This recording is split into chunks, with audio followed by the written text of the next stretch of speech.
Okay, coaches, today I'm going to show you on how to update your roster. What you're going to want to do is log into your own team site. I'm going to log in from the league website. You'll do it from your team site. Once you get logged in, you're going to want to go up to Rosters and Staff and click on Rosters. Okay, and I'm going to have to take an additional step and just select my team. All right, yours should come right up. The first thing I want you to do, which I think is going to be a good practice for all of us, is add a player called bench. This is helpful anytime there's a penalty and it's a bench minor. Instead of assessing it to the kid that serves it, we could assess it to the bench.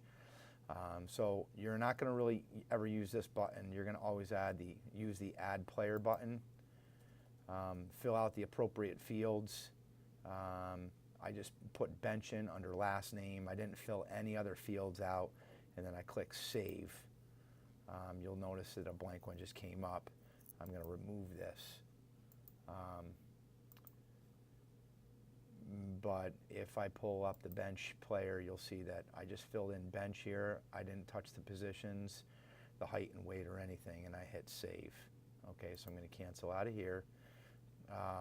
The next thing you're going to want to do is you're going to need to remove all your seniors that graduated from last year or kids that won't be returning to your team this year. I kept one kid alive on here, Pete Sachs. So what I'm going to do, since he graduated, I'm just going to click remove, and then I'm going to select this option to make this player inactive. What it does is it archives him.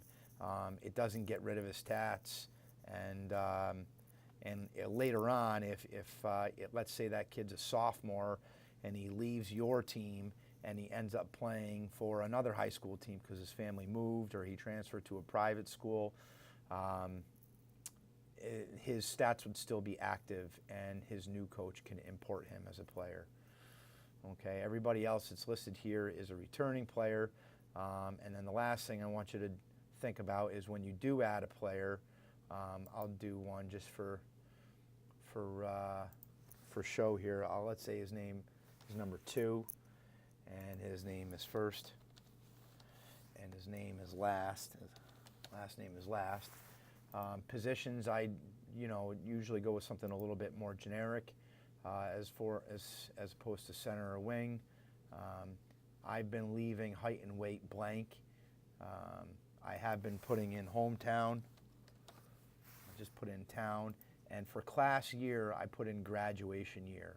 So if he is a senior this year, his graduation year will be 2015. And this is nice because every year you don't have to update that part of his profile. Everything else you can leave the same and hit save.